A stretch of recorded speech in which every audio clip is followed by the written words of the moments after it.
This is Mike Criscione. I'm a producer of Bloodsport 2, and I also, on the set we didn't have a real director, although a guy got a credit for it, and I actually was the guy that directed Bloodsport 2 the most. I'm leaving Justin Ray Harvey to answer any questions he wants, and I'll give him a little bit of the backstory. Absolutely, Mike, and I'd like to say this is a dream come true for me, and welcome to the show. So.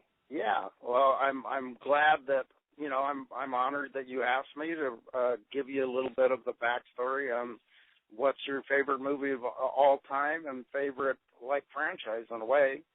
So go on, my friend. Absolutely, because I do want to comment that Bloodsport is my favorite film and has been since I was 3 years old. And for the sequel, I didn't think it was a bad sequel at all. I really didn't. I mean, yeah, I was, I will admit I was disappointed with, the fact that it didn't continue with Dukes' story, but I can let you explain that later on in the show. But my first question is, to start out this interview, Mike, is how did you come about to, do this project? Well, after I saw Bloodsport 1, I was a lot like you. I mean, I was like, wow, this is probably the third karate movie that's ever mattered in history. Billy Jack, I think, really put karate kind of where people go, wow, can people actually do that? And, of course, the Bruce Lee story. And then Frank Dukes accomplished that in Bloodsport. So I was like, wow, I want to go meet this guy because I want to do his next story, Bloodsport 2. In fact, I walked in his office, shook his hand, introduced myself to him, and said, I'm going to do Bloodsport 2. And he goes, well, the rights or stuff were being disputed. And at the same time, Jean-Claude Van Damme was, I would say the right word is dragging everybody along a process, pretending like he was going to lend his name to it. But what he actually did is he ended up going out and filming The Quest in Thailand at the same time we were doing Bloodsport 2, knowing he lost the title to Bloodsport 2. And since Bloodsport really is the story of Frank Dukes, obviously he's the only one that had rights to his story, but we had rights to the title. And we did the best film we could. There was very limited funds. In fact, the guy that financed it was, left us out in Thailand with very little money all the time. So that was like the backstory, how I started producing it, helped in the directing, helped in every part of the production. In fact, there's only a couple people that did everything on the production, and one of them was me. Wow, and where did all the filming and stuff take place? We filmed Bloodsport 2 in Thailand, and by the way, I agree with you that I'm disappointed it didn't continue with Frank Dukes in it, and me and Frank over, a long period of time, probably the past 25 years on different times, want to revisit that story and update his own personal story. Oh, absolutely, because I don't know if you know this, Mike, but there are a lot of rumors and speculations that somebody wants to do a remake of Bloodsport, but I think the problem is I think that there's a agreement with Dukes' lawsuit stating that, they can use the title, but in order to do a real remake, they have to use his character and his story. So. Right. I wasn't aware of the rumor, but they could do anything they want, but I know Frank's eventually going to tell the whole story, including that part of his life, with the continued part of his life, which I feel will be a much better story. And right now, I'm doing a documentary about that called Secret Weapon. And as you know, Frank also had a guy doing something called Put Your Dukes Up. So there's a lot going on in Frank's life about people feeling right now is probably the right time to do another karate movie. Absolutely. And Mike, I would like to say if you need any help with the documentary as far as good stories, my story with Dukes is just awesome. I mean, it's amazing. So if you ever need my assistance or my input, I would be happy to accommodate. Okay, well, good. Well, that's nice to know, and I'm sure we will, and we'll keep each other updated on that. Oh, absolutely. Now let's talk a little bit about casting. One of the first things I want to mention to you is I'm really glad that you are at least able to get one actor that was previously in Bloodsport, Donald Gibb. Yes, and he was a pleasure to work with. He's an extremely nice guy, and I worked with him on other films afterwards. And in each case, I would consider Don Gibb a good movie guy. You've seen him on his national commercial, and he was. I thought he was real good in Bloodsport too, and like you said, I'm glad we got him too. And there's other good actors in our movie. I mean, Pat Moretta, who you know, did the Karate Kid. I thought played a real nice role. And James Hong, who's probably done over 400 movies, including with Jack Nicholson and all kinds of other stuff. And so with the limited resources we have had to make that movie, there was an extreme profit on the name, although I think they ruined the franchise with Stories 3 and 4. And you could make a good argument that even 2 was on the way to hurting the franchise because, like you pointed out, and rightfully so, it wasn't based on a Frank Dukes story. Oh, absolutely. So, but I did like how there was different fighting styles and stuff, and I even thought the music was good for the film. I was surprised that there wasn't a soundtrack. By the way, Frank saw it just last year for the first time. I showed it to him because he said it was probably too painful to ever look at because, at that time he wrote for Frank Dukes a movie for Van Damme, the movie that turned out to be The Quest, but he was actually the writer of it, and it was called The Return of the Dragon, that Frank wrote a script to, and Van Damme, basically, according to virtually everybody, just stole the script, Yeah, because actually, I do have The Quest, and you can tell that a lot of ideas was taken from Bloodsport and from Frank. You can he was basically trying to do Bloodsport 2 by making The Quest without having the title or having the name of Frank Dukes. Of course, The Quest was the way that he started his demise. It's him going downhill after. If he would have stuck with the Bloodsport franchise and stuck with Frank, all their movies were successful. But that's the way things happen.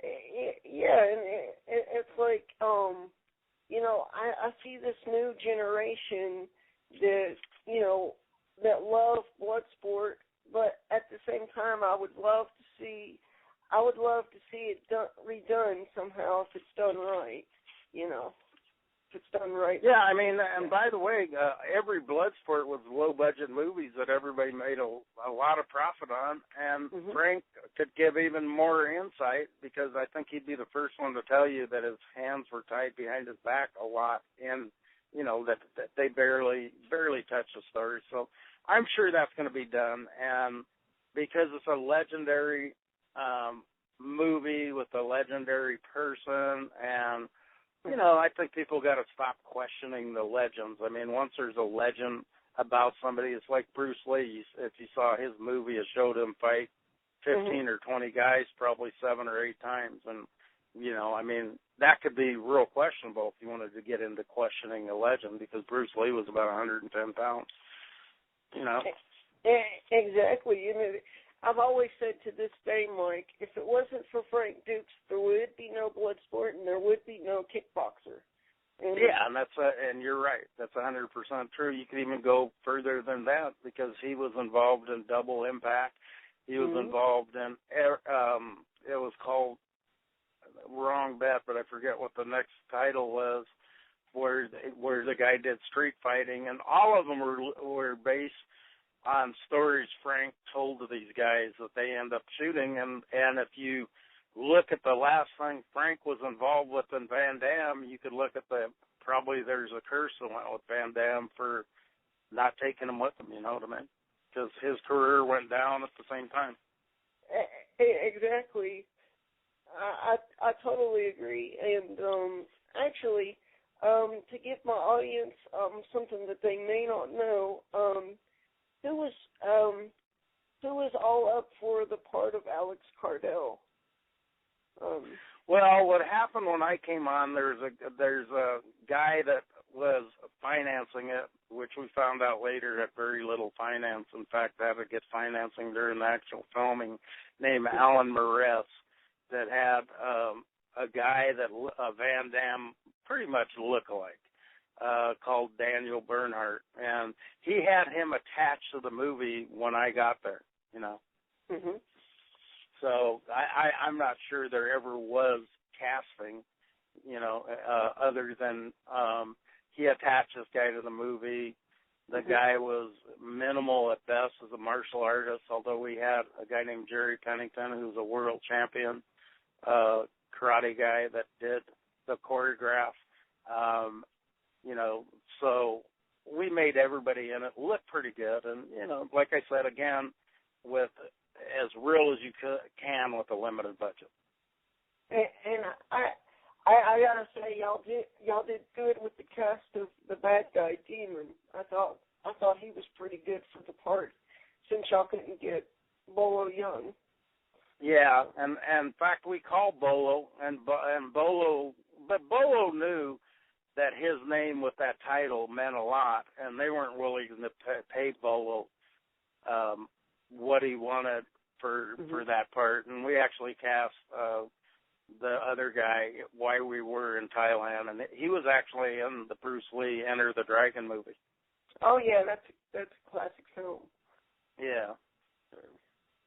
Now that's like I would have loved to see Bruce Lee and Frank work together on something. That would have been epic, I think. Yeah, it would have been. That could have very easily happened at the time, you know. Mm-hmm. Absolutely. So, but probably neither one of them knew how big their story would have actually been, or they probably would have got together. Yeah, because I don't think at the time that Frank really realized how big Bloodsport was going to be. So. Yeah, and he was going through a lot of things where, you know, it's just like Bruce Lee. I'm sure when he sat down and did his story, that, you know, I mean, one of the main witnesses of that story was Bruce Lee. Mm-hmm. Wow. And Frank, it's like you know, if you look at your own life, and I look back at my own life, the only person alive that has witnessed my whole life is my dad. Wow.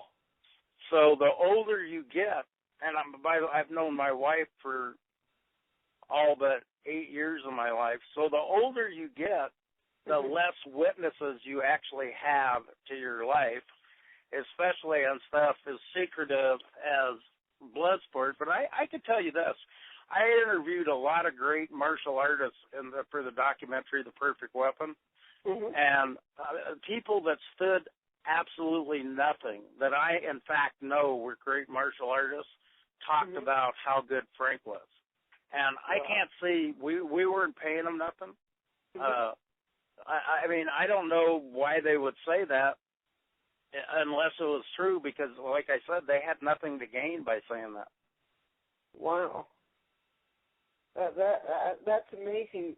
And also, another brilliant mind that I wanted to give a shout out to is David Worth. He's a good friend of mine now too. Are you familiar with David Worth? No. No. Yeah, I mean, Mike, he is a brilliant mind. If you ever get the chance to work with David Worth, take it, my friend, because he's a brilliant mind. Okay. I'll keep that in mind. Because he worked on Bloodsport, and then he worked on Kickboxer. He was the director of Kickboxer. So. Oh, good. How cool. Yeah, I mean, to me today, Mike, I'm like a little kid in a candy shop, you know, talking Bloodsport and martial arts, you know. So this is great. This is just awesome. So, wow, great. So, is there anything that you can tell me about the film that maybe people don't know? About the film? Yeah, about the film.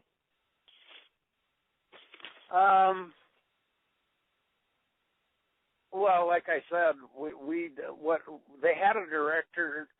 They had a director attached to it, but he was a guy that did the Power Rangers, and I go, you can't do a Frank Dukes movie, which, I mean, you can't do Bloodsport, which is based on the raw, you know, I mean, it was based on karate terrorizing you, to doing one of these joke movies where they're jumping all around the ring on ropes, on you know what I mean, on strings and stuff. Yeah. I go, that would just kill Bloodsport. That's the worst idea in the world, and this guy that wants to do all that stuff, you're really making a big mistake. So I talked Alan Merez out of having this guy, and I go, why don't you direct it, you know? Because if you have a good cinematography and you've casted right, it's the director is just keeping things in order, keeping things in line. I mean, you shouldn't be, and I've directed several movies, you don't have to really be to where you're telling anybody how to act. You can just give them certain hints. Like one of the things when I could give you precise, Don King got jumped by Demon in our movie. I mean, Don Gibb. Yeah. Don Gibb got jumped by Demon in our movie, and Don said to me, like, how do you want me to play it? And I go, well, and actors will ask you that a lot. And I said, I think the best thing that if you really got beat up by somebody and you're a world-class fighter, I think you would be embarrassed. So Don played that embarrassed, and all the direction to Demon would talk to me every time like he actually had a fight with a girl, and I told him the best way for him to act is not, like, you're fighting a girl, you wouldn't take it serious, you know, act like, you know, just do real strong moves and laugh at it, and, you know, because it couldn't really be a serious fight with a girl, you know what I mean? Yeah, exactly. And the two comments I want to make about the film as well before I forget is I think it was one of the amazing things I thought was amazing about the film was y'all actually had cast a woman to be in the Kumite this time. And I just thought that was a genius idea. Yeah, and I don't know if there was any part of that. You'd have to ask Frank, because we had a script by the same guy, and I'm sorry because this stuff was so long ago. I mean, I actually shot this in '94. That wrote Bloodsport 1, and the girl was actually in it by him. I don't know if there's any truth to that. You'd have to ask Frank. I never even talked to him about that, to be honest with you. I will definitely have to ask Frank about that for sure. Sure. And also, there was another thing I wanted to mention about the film, but it has slipped my mind at the moment. I hate when that happens. I guess that means, Mike, I'm getting older, I guess. So am I, so don't worry about it. We'll do the best we can. Oh, absolutely. Like I always say, we'll wing it, you know. So. Yeah. So, but was, like, in the film, was any, if you can remember, and if you can't, that's okay, but was any scenes cut or anything that you might want to keep in the film, or? Well, I could tell you that during the film that, and this, I have the right to my opinion, so I mean, I can't be wrong for my opinion, is that Daniel Bernhardt was getting hurt throughout the film, and in fact, it hurt my relationship with him because I was trying to keep the film on schedule, and I basically told the people, look, this guy's a punk. We can't wait around not filming fight scenes better because he's hurt. Like, I mean, he would just say, I'm hurt in the middle of the production. Like, everybody could sit around, and it was bad enough having very little money to shoot the film, and then having an actor who was acting like he was hurt throughout the film. So I would say, actually, we did a lot in editing to protect him, but we could have done a lot better fight scenes with him if he wasn't like my leg hurts or my arm, or you know what I mean, going through like, yeah.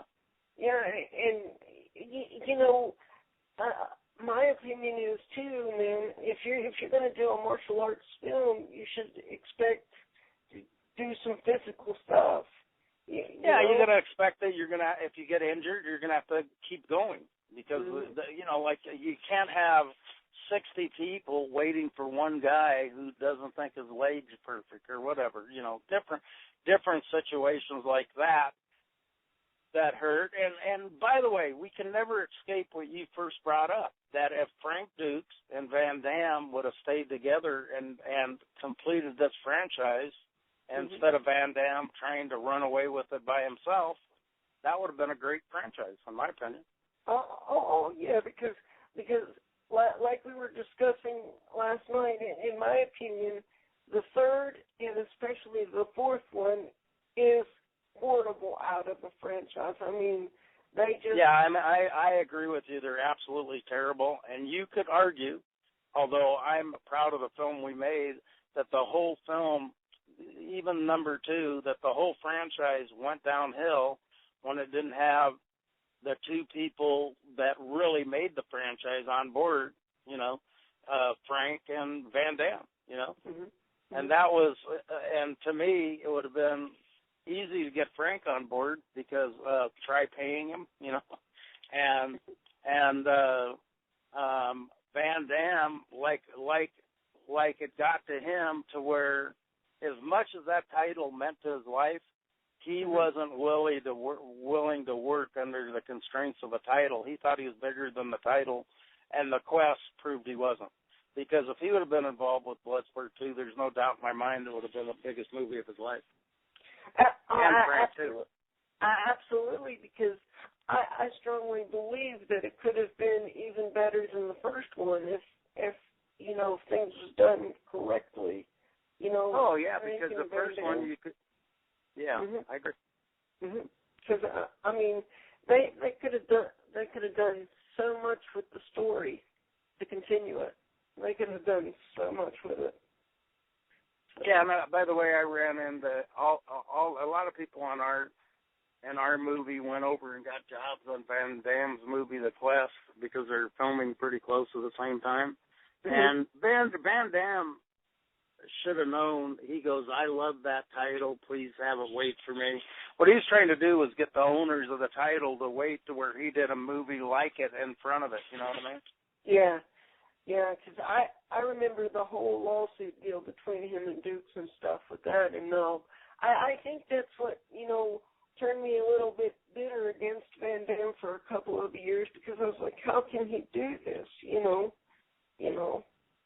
Well, it's like if you follow the Eagles of Hollywood, it's pretty easy for people to, you know, want to seize power and control over pictures. That's what the whole business is about, is you're dealing with people that are very personal and, you know, only under extremely good conditions are really willing to team up with people, you know.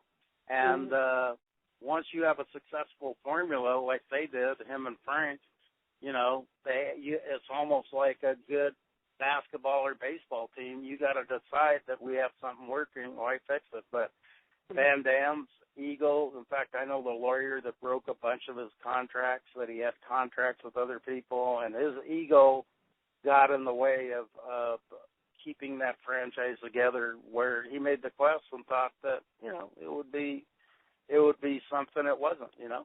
Absolutely. It's like for years I've had this vision that I'm finally getting to do. It's like I've wanted to talk with people from, Bloodsport and Kickboxer to get the backstories like I'm doing today, because with the DVDs you don't get a lot of extra features.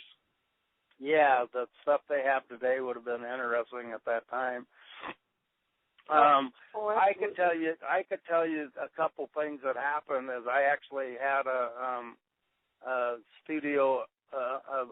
It was called Desert Road Center of the Arts, and I invited Frank and his team to go put an exhibition out there. Mm-hmm. And one of the things he did was he used to have a bit he did where you put 15 or 16 people on one side of a rope and he'd be on the other side.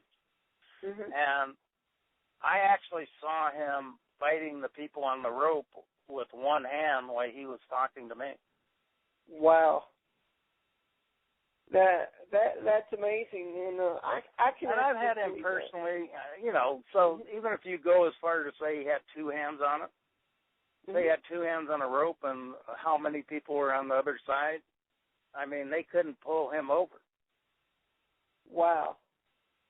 And I've also had him do, like, I'm eating with a fork. You know how forks are. And Denny's, and he chopped them, and he chopped the top of the fork off. I go, how in the heck did you do that? And he goes, I want to see that again. So he actually broke 3 or 4 forks in front of me, which is kind of hard to imagine how you do that. Yeah. Just look at a fork and think about breaking it in two with the karate chop, and I witnessed that. And, he sparred people that came into the gym blindfolded.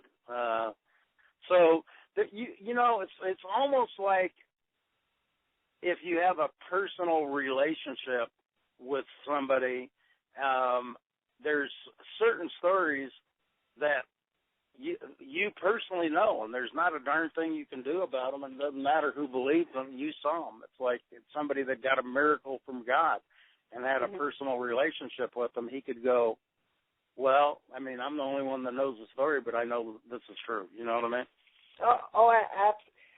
Absolutely. I mean, it just amazes me, these people online that, discredit Frank and say this and that, but I've seen evidence and I've seen proof that it did happen, and Well, see, I think that as much as I think that's great, I think it's totally irrelevant to his story for the reason that I don't feel that anybody looked for the truth. And again, like I'll just say the Bruce Lee story.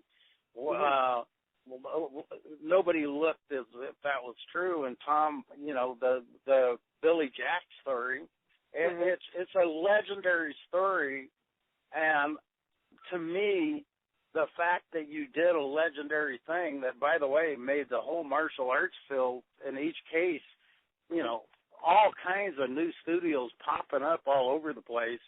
So why waste all your time searching for the truth on something when you could just say, I love this story and I was inspired by it? And I mean, it'd be like trying to look at you can look at the movie American Hustle, which just came out, and say which part of it was true and which isn't, and all that stuff. And Captain Phillips and all these movies, we don't know if the truth is on the film, and I don't even think it's our job to figure out what the story is. If it brought inspiration to our life, why not just hold on to a legend and say at least it's a legendary picture, at least Frank's a legendary figure? Why does he have to be more than Bruce Lee was legendary too? In other words, people hooked into his legend for reasons we'll never know or never be able to figure out, and it's unimportant to me what was true in the Bruce Lee story, Absolutely, and I wanted to make up a great point too, Mike, and I'll get your take on it too. A lot of people will debate this and disagree with this, but if it wasn't for Bloodsport, we would probably not have a UFC or MMA. I mean, where do you think it came from, Yeah, it of course came from, it of course came out of the mind of Frank Dukes. Oh, absolutely, but, a lot of people want to dispute that, but... See, what I've told Frank, and I've had several conversations on him, Frank's in his 60s. And I said, and Muhammad Ali's 68, 69, 70, whatever he is. I don't think the fighters have to continue to prove. I mean, do you imagine choosing off Muhammad Ali? Wow. Does Muhammad Ali have to show he could box in his older age? I mean, I don't think Frank having to show people anything at his age is relevant or irrelevant anymore. What I think the best thing about the story is it became legendary, and the legend's good enough. I mean, the people that want to talk about truth in movies and what did you hedge, what didn't you hedge, and maybe there was stuff more powerful that was never told. You know what I mean? Oh, absolutely. And if a movie wasn't redone or something like, I would at least love to see some sort of Bloodsport reunion or gathering. That would be great. Yeah, I think that if the whole team could figure out how to get together and realize that it mattered when they were all together, and nothing mattered after that. It's something me and Frank discussed and are trying to, so we'll see if that happens sometime this year or sometime in the future, but it's definitely something that should happen. Van Damme's career has gone far enough to where he doesn't matter, to where that particular film could make him matter again. Absolutely. And I wanted to share a comment that Frank told me when I first met him. He actually said this to me, Mike. He said, "You know more about Bloodsport than I do," and I just laughed. I was like, "How is that even possible?" So. Well, it's like in a way, I mean, when you do a story, almost anybody that studied the story would know more than you, because you were just doing it to hook together the story at the beginning, middle, and end to where it flowed properly, and where a fan would go, "I love this word for word," and you start thinking, "Were those the final words?" and stuff like that. Like I tell you, there's a lot of it that I don't remember. What I remember the most was going to Thailand with very little money and very little money to make a film. And if you talk to the guy that financed it, Alan Moretz, he probably wouldn't ever admit that. Wow, that's amazing. I mean, we had our equipment. The Thais tied the equipment up at the airport to where we couldn't use any of the equipment we shipped in. They kind of extorted us into using their equipment. I mean, there's all kinds of games and all kinds of behind the scenes. The guy hated this guy I was working with named Mike Myers, who, I can understand why he disliked him, but it's really, it's hard to make a good movie no matter what anybody thinks. And one of the magics of making a good movie is a team that has chemistry together, even if they don't get along, which Frank and Van Damme obviously had, or you couldn't have that great movie.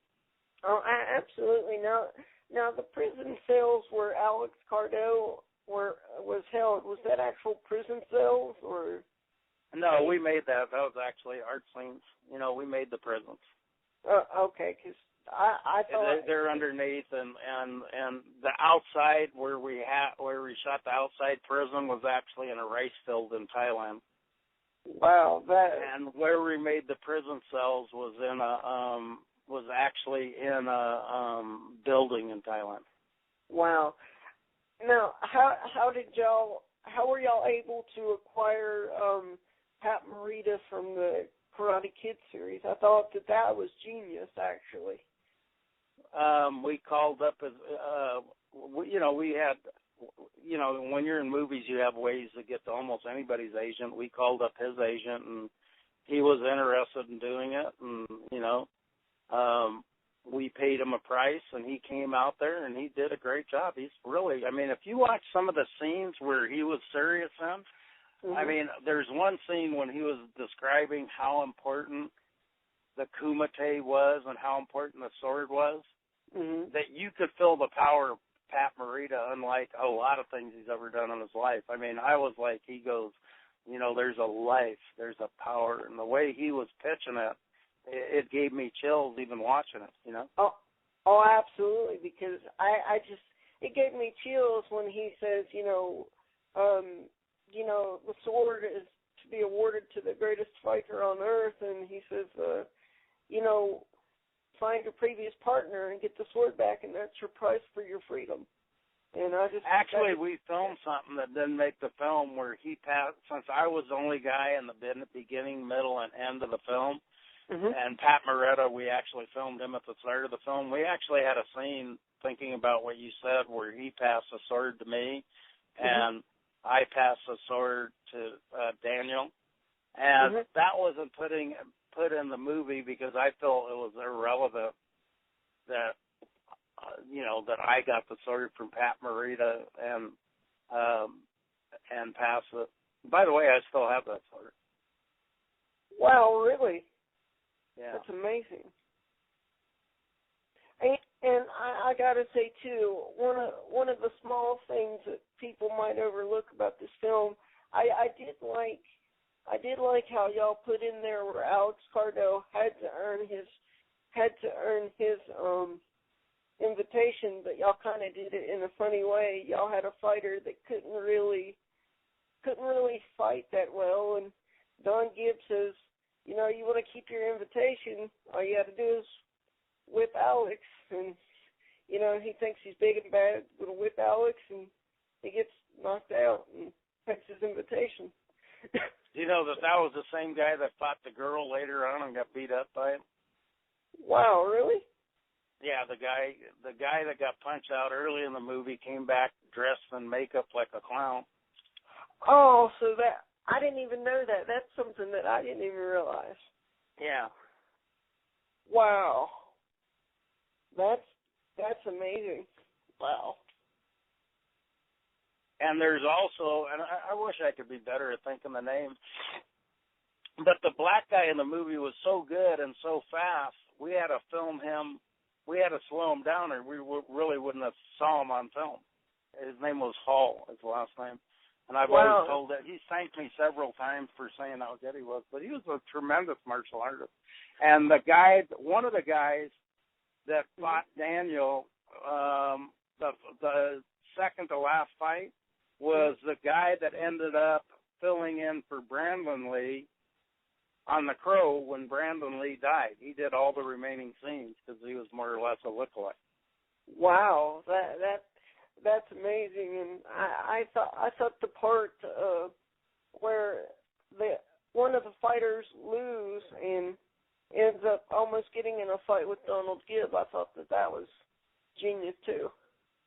Yeah, and another thing that happened that you might be interesting if you go look back at it is there's two Thai guys that fought. That was actually a Thai film. You'll be able to see it. Two Thai kickboxers that actually just filmed them fighting. Oh yeah, that was amazing too. Yeah, that was. So that's kind of a little bit of the insight. Other than there was such a heavy spirit over that film, I could tell you. And I think a lot of it had to do with going back to your original thing, Frank and Van Damme not being involved. That really in my whole life, and I've filmed a lot of films, and in my whole life, I've never had a more miserable time filming a film because the money wasn't ready. We were in the middle of Thailand. We actually got thrown out of the country. Wow, really? Yeah, because I had personal friends over in Thailand that told us, what the guy goes, you could use, and he's a powerful guy in Thailand. They picked us up at the airport. We didn't go through customs or nothing. And he said one of the things he wanted for us, and he was giving us several locations, was an exotic bird. So this Alan Merez, when we left and came home, he goes, what is this guy talking about? I'm not buying him an exotic bird. So when we got back to Thailand and we didn't have what we said we were going to, I go, you don't know the Thais. You can't not just say you're not going to give the guy what he wants and go shoot in this country. There's no problem. So he decided that he'd be Alan Merez, the guy he was, and we actually got the whole group of us kicked out. And we went to Singapore and had to reapply for passports. And if you can imagine 40 people doing this and come back to Thailand. Wow, that's amazing. I just wanted to ask you this question because I'm curious. What do you think of the Ninja Turtles franchise? Because I do know that I think in June a remake is going to be coming out in June, and I think Michael Bay is the director. Oh, I think it'll be great. You have a good director in it. You have a good franchise for kids. You know, kids enjoy watching that, and God bless them. You know, let's hope for the best, that it inspires a lot of young people, and makes the youth interested in. Number one, you have to respect how dangerous with real good guys in karate, how karate is. That's one of the reasons I didn't want the Power Ranger guy directing it. And so you should have almost a reverence to the real guys that actually really know what they're doing and are really good.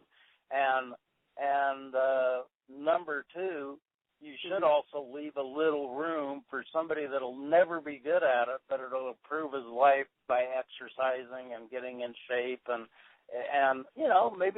maybe it'll help him protect himself the one time in his life he needed it. Oh, absolutely. Now, doing Bloodsport 2, what was the most challenging or hardest thing to do you think? Yeah, like I said, the most challenging is the guy really came with very little money, and we were on the set literally with 200 extras for the crowd that wanted to get paid every day, and this guy wasn't paying them, and we could have really gotten a lot of trouble over in Thailand. So, in that way, and a person almost dropped dead on the set because it was really hot. It was like, 110, and it's humid. You can't even imagine the humidity. And, it was like grueling on the set. It was grueling hours, grueling everything. Like I said, the guy that was supposed to direct the movie didn't even show up, and we directed in a way by committee. The guy, well, the funny thing was that Don Gibb said, we should actually get Alan holding those things that go on the road that look like a microphone, and at least take a picture of him to at least act like he's directing. Wow, I forget what they call them, but they're like cones. Yeah, that's in the road. Yeah. So, that was really challenging because you had a cinematographer too, who,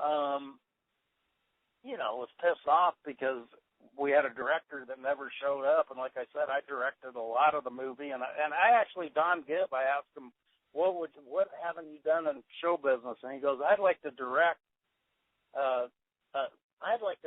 And I go, why don't you direct tomorrow? He goes, really? And I go, absolutely. So it's funny, he told the cameraman, like, I really need you to help me out because I'm going to direct. And the cameraman said, like, let's say used an FU on him, right? And Don Gibb strangled the guy out right in the restaurant. That's a pretty funny thing that happened on the set. That's funny. He literally choked his brains out because. And by the way, we had 2 cameras on it. This will interest you. And that the one cameraman, we used very few of his scenes, and I won't say his name because, but we used very few of his scenes, and he was supposed to be the A cameraman because he shot it to screw up the movie because he was so pissed off that he had a director that didn't show up, that he didn't have shot lists, and if we wouldn't have 2 cameras on it, he would have wasted all the footage of the movie. Wow. Now that's how much he hated Alan. So there's a lot of hate going on in that movie, and I could tell you, I really will go back that you had a franchise that really didn't want to go on without the 2 guys that made the franchise. There's all kinds of spiritual and stuff on the set that it was really it made me hate films for a long time. I had trouble making a film after that for 3 or 4 years, Wow, really? Wow. That was going to be my next question, Mike. I was going to have you tell my listeners, what you're doing now since Bloodsport 2. So. I worked a lot well, I'm doing, like I told you, The Secret Weapon, which is a documentary about Frank Dukes. I also did a bunch of filming on A.C. Green, who's a Laker. It's a role player. And, in fact, anybody could look up my resume on Goliath Film and Media Holding.com, and you could look up and it'll say, they have my resume online as one of the important people to their stock, you know what I mean? And it says everything I've done. I've done quite substantial amount of work, Absolutely. And I wanted to ask you this too. What is your expectations for 2014? I mean, because obviously you have accomplished a lot, Mike. So. Well, I do have expectations of working with Frank, finishing up the documentary we're doing a movie or two together with him as a collaboration. I also have a film I'm going to do that's involved with the sex slave industry. And I'm finishing up a lot of stuff because I went through like you told me about your brother. I went through my mom's death and another person close to me with that had a very bad thing that required surgery, and so we went through some stuff to where this year I'm ready to finish up. I have about 5 or 6 movies that need to be finished that'll be coming out this year. So those are what's kind of going on my slate. Well, do you think any of these films will hit the theaters? Yeah, I think all of them could have potential to go to the theater. The thing about a film is you actually have to be happy with the film. And some of these I started 3 or 4 years ago and haven't put out because I'm just now becoming happy with them. And I think it correlates with my mom's death in 2010, kind of threw me off for a few years, even though I didn't know it, It's the kind of thing that could happen subconsciously.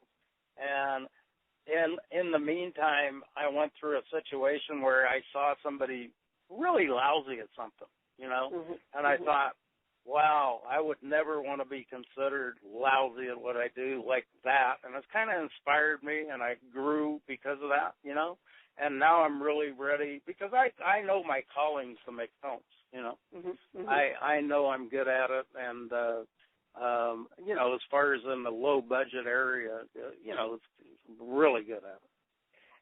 In some ways, Mike, I can relate because,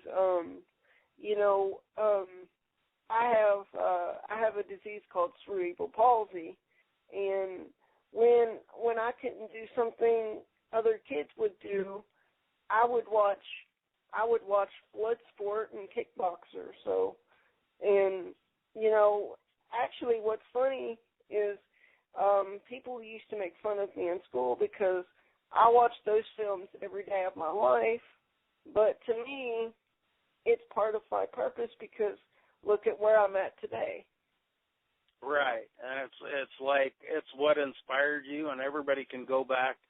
If we're fair with our life, we could go back to the moments that inspired us, and also the ones that might have led us to wrong decisions. And the fact, and I'm glad that and that movie inspired me too. It inspired me to drive into town, meet Frank, introduce myself to him, and say I want to be involved in the Bloodsport franchise.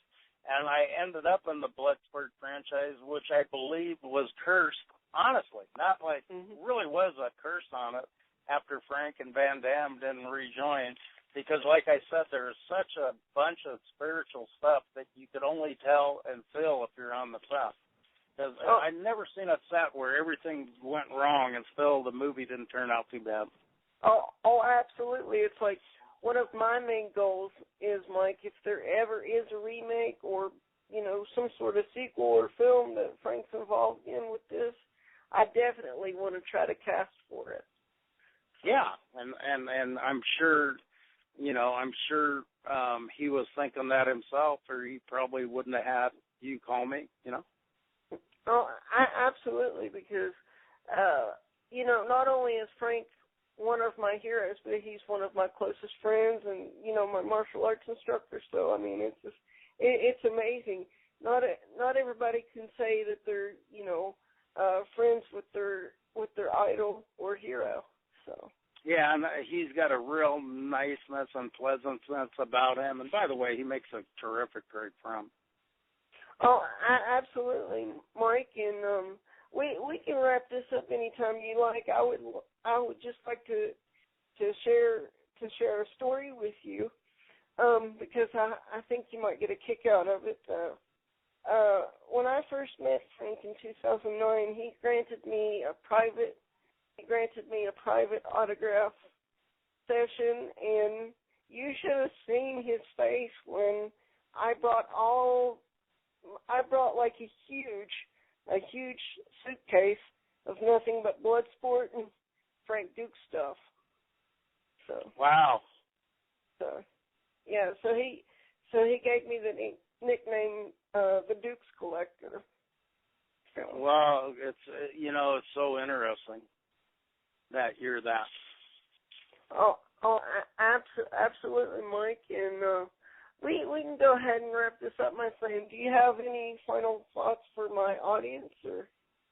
Well, my final thoughts is, the movie Bloodsport is lucky to have you, and it's good, and I think God bless you to line you up with your hero, and I think that movie did a lot to inspire a lot of people, and like you said, inspired the UFC. All of that came right out of the mind of Frank Dukes.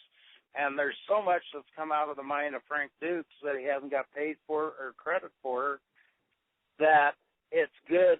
It's good that, we all know that there was no such thing as a UFC before Bloodsport. And you can even ask all the people that are in the UFC. They all know about Bloodsport.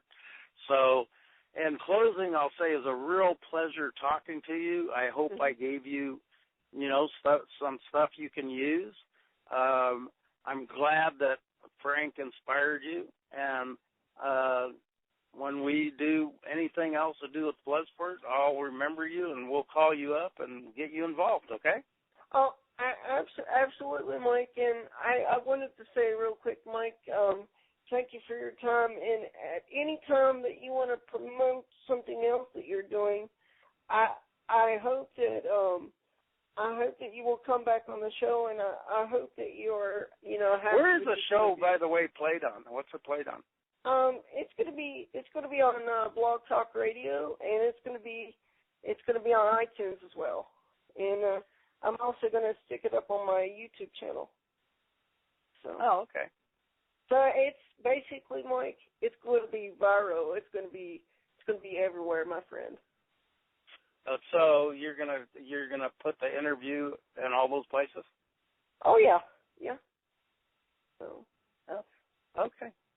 Well, it's gonna be everywhere possible, and like I said, Mike, just to me talking to you. What is your Blog Talk Radio? What is my Blog Talk Radio? Is that the name of your? It's J Ray Radio.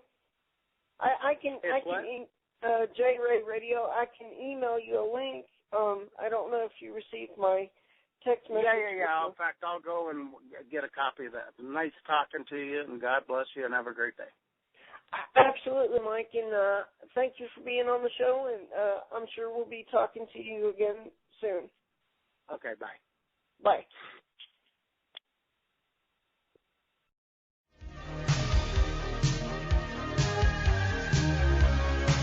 This is Mike Criscione saying hi to Justin Ray Harvey, an expert on Bloodsport, the movie. I'm a producer of Bloodsport, too. Thank you very much.